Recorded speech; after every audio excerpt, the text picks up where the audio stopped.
So you love podcasts, and you want to listen to more amazing content, but you have no idea what to listen to. And your friends keep telling you about great episodes, yet you can never remember what they told you. Well, here's the answer. Good Pods.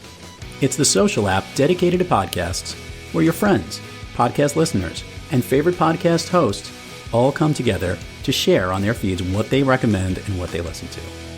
You can connect to others, bookmark episodes, start a conversation about the episode, connect to the hosts, and most importantly, listen to great podcasts right in the Good Pods app.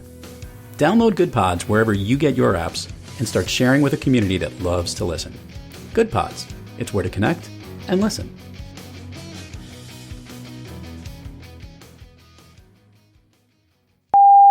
Hey, Llama. Hey, how about a little something, for the effort, And he says, there won't be any money, but when you die, on your deathbed, you will receive total consciousness and a chance to listen to Thrive Loud with Lou Diamond. So I got that going for me, which is nice. Welcome, everyone, to another episode of Thrive Loud with Lou Diamond, connecting you to the most inspiring and amazing people that are thriving each and every day. I'm your host, Lou Diamond. Today on Thrive Loud, we have an international award-winning director. She works in theater, film, and television, applies her expertise to the art of public speaking, where she is the executive producer of Speakers Who Dare, a TEDx producer. She's choreographed numerous shows on television, and she curates and hosts the Speaker Salon in New York City, The Big Talk, an award-winning podcast, and directs and produces The Big Talk Over Dinner, a new TV series. Thrive Loud listeners, Tricia Brouk. Tricia, how are you today? I'm so awesome, Lou. Thank you so much for having me. We just met and we're able to get this podcast scheduled within a few days. I just need to name that because that is so special. It's not only special, the listeners need to know I cannot understand how Tricia and I have not connected in the past, because we have like an overlapping number of contacts. If you look at any of the social media, that is at such a high level, you would have thought just by accident, or it should say, some suggested followers. You should follow Tricia. Lou, Tricia, you should follow Lou. We're a little annoyed with the algorithms who put this stuff together, so we had to do it in real time on a virtual call. So a virtual real-time call to connect. And here we are. Old school way. Old school, new school ways, exactly. So I love Tricia. I just had the pleasure of hearing you deliver your message, your methodology, the way you think, the way you help people connect, and the way you help people, really, speakers who dare. I love that. Can you share with the listeners a little bit about how this became your gig? How this is the thing that you focused on most? 3 years ago, I was minding my own business in film, television, and theater, doing my thing. And a good friend of mine, Petra Kolber, reached out and said, I just booked TEDx Syracuse University. I want you to direct my TED Talk. And I thought, that sounds really fun, just like a one-woman show. I'll work with you like a director. I'll do script analysis. We'll do blocking, choreography. I'll direct you with intention for objective and action in terms of your performance. And it'll be amazing. And that's exactly what we did. And when it was over, she said, I should do this. She planted the seed that I should do this. And I thought, interesting. Well, I really did love working with a thought leader who has a very important message, because when you're working with actors, I love my actors, but it's all about them. When you're working with a speaker or an author or a thought leader, it's about the message. And I thought, if I can help speakers who have important messages get onto more and bigger stages, that's a ripple effect. That is the kind of effect I want to have in the world. That's the kind of legacy I want to leave. So I started working with a speaker who decided she wanted to do a TEDx. I was not yet a TEDx producer. And I just put it out there that we would do that together. And before I knew it, I had all these speakers, nowhere to put them. Where's the best place to put speakers? TEDx. What do theater producers do? They produce shows. So I got my license. I became the executive producer of TEDx Lincoln Square for 2 years, and then moved on to Speakers Who Dare so I could have more creative control. And I've put over 15 speakers, over 45 speakers on more than 15 TED stages in the last 3 years. And it's incredibly fulfilling and important work. And I literally am making the world a better place by supporting these speakers and their messages. Tricia, can you do a favor for the listeners here? Because I thought this was the best explanation or differentiation of two terms. Share with the listeners the difference between a keynote and a TEDx talk. A keynote tends to be 45 to 60 minutes in length. It is definitely a teaching talk. You want to start by sharing why you're the credible expert, giving the information. Then you tell us what you're going to talk about. Then you talk about it. Then you summarize. And then there's a call to action. A TEDx is 18 minutes or less. Chris Anderson says 12 is the new 18. It's a gift, not an ask. It's an idea, not an issue. And you want the audience to adopt your idea as their own at the end.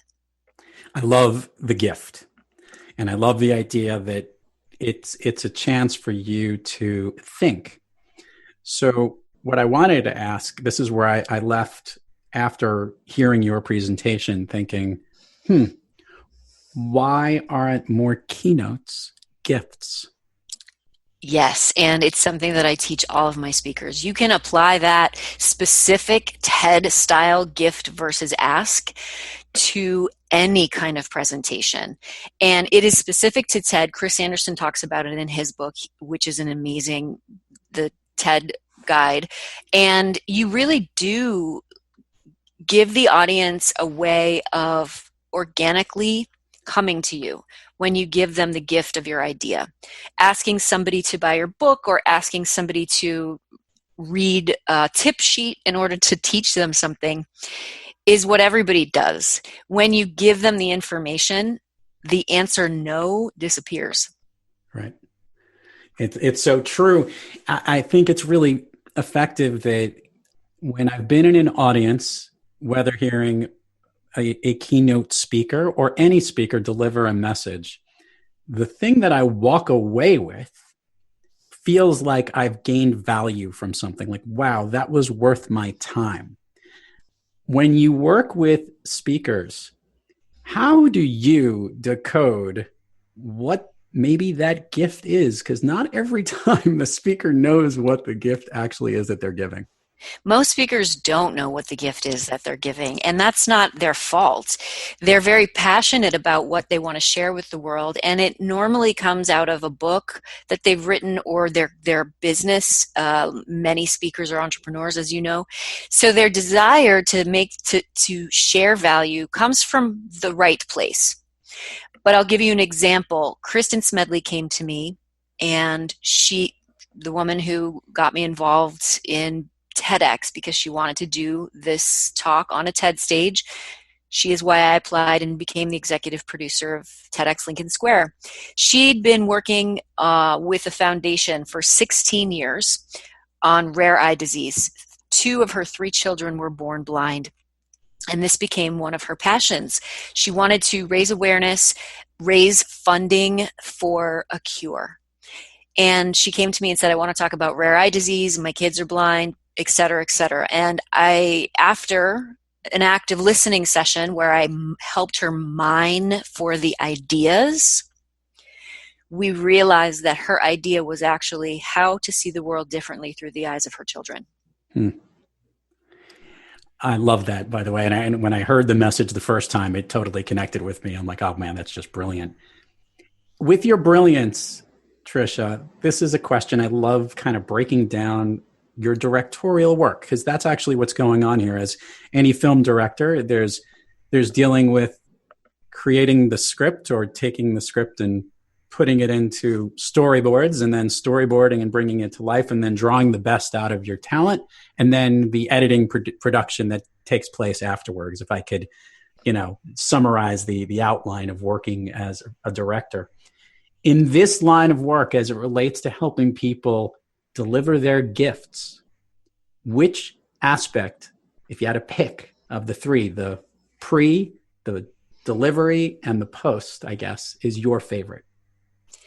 I love all of them. I don't know if I can actually choose, Lou. The process of really going from the page to the stage is so intimate.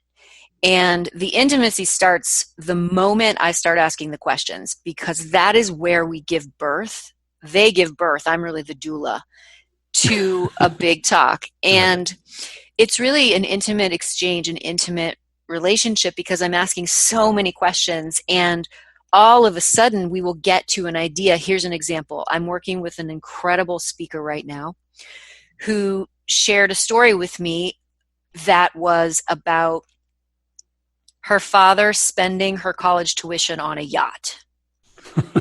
And that's how she shared the story with me. And it was very traumatic to her. It created money scripts, money stories, right, in that moment. So as we're continuing to talk about this, I got her to share with me something that was far more valuable and important as a storyteller and as a speaker. And that was, in that moment where her father shared with her that he paid cash for the yacht, and that cash was her college tuition, she died. But what she didn't realize is that she wasn't laying in a coffin. She was standing on the pier. Mm. So that's the kind of intimacy that we get to. And when you begin to craft the big talk, and the writing process for me is extremely important, because that's where we infuse their point of view. That's where we infuse the theatricality from my background. And once that beautiful talk has been born, then we move into the delivery. And that's when it gets messy, right? I roll up my sleeves. I make sure that they are not reaching into their bag of tricks. There is absolutely no way I'm going to let a speaker step onto the stage and perform their talk. They're going to step onto that stage and authentically embody who they are so they can deliver that talk. And that's really, really fun too. And I give them technique to use. And we talked about this on the networking call. We as human beings practice this technique in our lives every single day without being conscious of it. And it's called objective inaction. If you want your partner to take out the trash, that's your objective. How you get them to do it is by playing an action. A simple way to do it is ask. That's the action. Ask them to do it. You could also seduce them. You could beg them. You could nag them. You could tickle them. There's a million ways to get somebody to do what you want. And that is how this is how I work with speakers. I say, okay, what do you want from the audience in this very moment? You want them to nod their head yes. Okay, awesome. That's a very clear objective. You're going to go after getting them to nod their head yes, relentlessly. And if inspire is not working, if educating is making them fall asleep instead of nodding their head, then you need to change your action. You need to play a different action. So this is how you stay captivating. This is how you are fresh every single time you walk onto a stage, because you're literally interacting with that audience in real time. Yeah. I was going to say that it speaks volumes, because I know that ability to read a room or read the audience is something that takes planning. It isn't just, right impromptu and the ability to react to it. It takes practice, just like any rehearsal, and having a good vision of what that is, which is, I guess, where you sit in helping people develop their talks. I want to ask how much you must love it being the podcast host, because you're literally going through that listening session in being a host of the Big Talk. I love being the host of the Big Talk. That doesn't surprise me. It was the biggest leading question I've ever asked, Tricia, because obviously I can tell it fits so perfectly with what you do every day, and it probably makes you even better at what you do. Thank you. I appreciate that, Lou. I really love asking people questions and digging in deeper to where they may not have thought they had more information. It's really an excavation process. I get into their brains and I start to pull out things in a different way, because I really just reflect back on my speakers what they're sharing with me, but it's in a way, it's through my point of view. And so I really love that process. I just interviewed an ER nurse from Bellevue. He's actually a friend, and he's a playwright. I've directed a few of his musicals. And he reached out to me and said, Tricia, I'm so tired. You have no idea what's going on in these ERs. I'm so exhausted. And we just began talking as friends. And I said, Michael, would you come on to my podcast? Because nobody actually knows what's going on inside the ER, because nobody's allowed in. So it was such an incredible podcast, because I was able to talk with my friend who's a playwright who understands the importance of story about what story he's living right now. And a challenging one. We're recording this on April 20th, and obviously in the midst of isolation here due to COVID-19. And it's a challenge. We just recently had Dr. Daria, who's on TV all the time, and she was a guest. She's in the ER just outside of the Tennessee, Georgia area over there, not nearly hardly as hit as New York is. And I can imagine you loving to evoke feelings in asking those questions and drilling down those certain holes. I'm imagining I heard your process. Our listeners did too. I can only imagine that level of how deep I can go is all you're thinking about. How deep I can go while still not exploiting anyone, the listener or the subject. And I say subject because I also make documentary films. So when I'm working with a subject, someone that I think has an important story that needs to be highlighted via the big screen, it is imperative to me that it's never about the film or me. It is about how to highlight the subject's special gifts that they're sharing with the world. And that was the same thing with Michael. When I asked him, what are you going to do in 4 weeks when the masks are gone? It was not to exploit the reality of the situation. It was to literally hear the answer, I don't know, in order for the listener to understand how serious this is, so that we continue to practice social distancing. Yeah. I love asking this question of guests on the show, Tricia. You've been an innovative, award-winning director in multiple mediums. You're helping speakers really find what their gift is and deliver that message. You're continuing to come up with other documentaries and great content, and obviously your podcast and your TV series. So you are on most days kicking on all cylinders and thriving.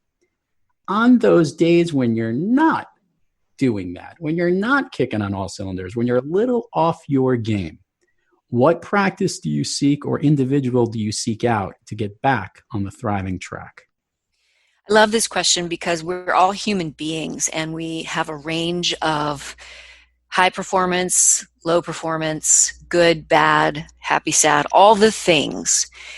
So I observe. When I'm not feeling my high performance self, I observe that moment so that I can make an adjustment. And that adjustment might be an added 25 minutes of meditation. It might be increased hydration. It might be unplugging completely. But the first thing that I do is observe without judgment and then make an adjustment. I like that. That is, we've had many answers on the 500 some odd guests on Thrive Loud. And I just realized that is such a key skill. And that is what you do best, is that you go to your strength where you're observing, which is really what you do when whether you're in a listening mode or a viewing mode or trying to figure it out, you go to where you're strongest. I like that. That's a good spot. I like that. Good job. I'm giving a little golfer's clap there. Tricia, let's do this real quick. Share with the listeners all the places people can find you, websites, URLs. We will put it all in the show notes. However, it always gets more engagement when they hear it directly from you. You can find me at my website, triciabrouk.com, and that's Brouk. I'm on Instagram, LinkedIn, Facebook, Twitter, and I would love for you all to reach out to me. So, Tricia, permission to ask if we can go down Fun Street here on Thrive Loud with you. Permission granted. All right. I like this. I knew you would have no problem with this question. First of all, we have to start off here. Listeners know that I get a little bit of a preview because I ask a couple of questions in forms that our guests fill out. And when I get certain answers, I have to dive right into it. Share with the listeners your all-time favorite movie. My all-time favorite movie is The Princess Bride. And why does this classic movie connect so much with you? Because when I first met my husband and I was sick, he came over. We were dating. He came over and brought me one of those mini video players. They don't even exist anymore with Princess Bride on it. Is there one particular scene that always sticks out for you that as you watch it just just takes you right there? I love when they're going through the scary forest and they're stepping on all those things that explode. That always makes me laugh. Yeah. We could live there pleasantly and build a summer hut. I wouldn't build a summer hut here if I had to choose. Yeah, there's some incredible dialogue in that movie, and I'm a big fan of the TV show Homeland. Why, I don't know. It's still on, but I'll see Mandy Patinkin, and I can't look at him and not think of him sword fighting with Carrie Elliott on the stairs, just saying, "You are wonderful." Like they're having a lovely, pleasant conversation while trying to kill each other. So good. It's just classic stuff. On those days after you've observed and you're trying to get back on your game, or maybe you're doing a meditation or you go to work out, is there a song or a jam that you like to hear that gets you moving or gets you kind of upbeat that you love to listen to? I have very fond memories of When Doves Cry, Prince, old school. Prince, old school. That is spectacular. Yeah. God. Oh, yeah. Have to talk to the licensing department here to see what we can pull off at the end of the show. I've got a good question here. This will be a good way to bring it home because you'd be the right positive source to deliver this. To your point, you're a good friend who is a hero working on the front lines here during COVID-19. We're all trying to see when we get to the other end. And a lot of us are hoping when we get to the other end, we get to see people on stages. We get to see people speaking again and going to events. Obviously, look, we all have a hesitation knowing that the world is slightly changing. Love to hear your 2 cents on what speakers can be doing as they're fine-tuning their craft or thinking about the future on ways they can continue to share their gift to the world. I think the most important thing for everyone, including speakers right now, is to really deal with this as fact. Being shelter in place, there's a lot of sadness, there's a lot of anxiety with all of this uncertainty. So if we can just deal with this pandemic as fact and not attach good or bad to it, it frees us up to move into a place of gratitude. And when we're in a place of gratitude, then that frees us up to be in a place of innovation and creativity. And why that's so important right now, because as human beings and as speakers, the seeds we're planting right now will bloom down the road. So when you have this opportunity as a speaker to really think about how you want to show up and serve in the world, allow yourself to innovate and to create so that if there are no speaking events in the next year, you have found a way to get your important message out there. We don't know what's going to happen. I'm not sure when this is going to air, but we have no idea what's going to happen in the next 4 weeks, let alone the next 4 months.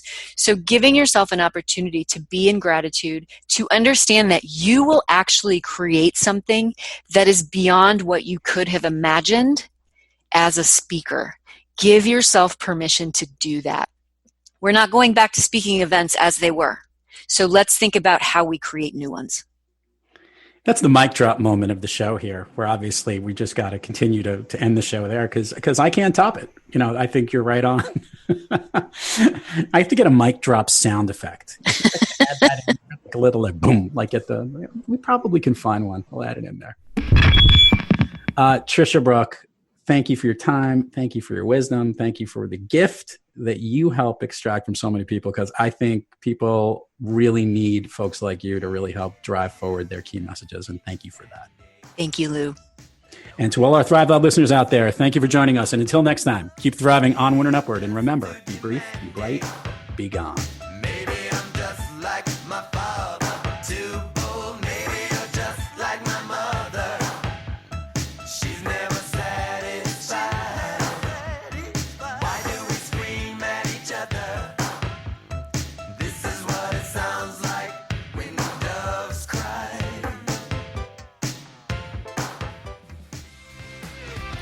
You've been listening to Thrive Loud with your host, Lou Diamond. Check us out on the web at thriveloud.com and follow us on Instagram, LinkedIn, Twitter, and Facebook at Thrive Loud. And check us out on the Good Pods app at Thrive Loud, where you can follow, listen, and connect directly to Lou and all of the Thrive Loud episodes. Thanks for listening.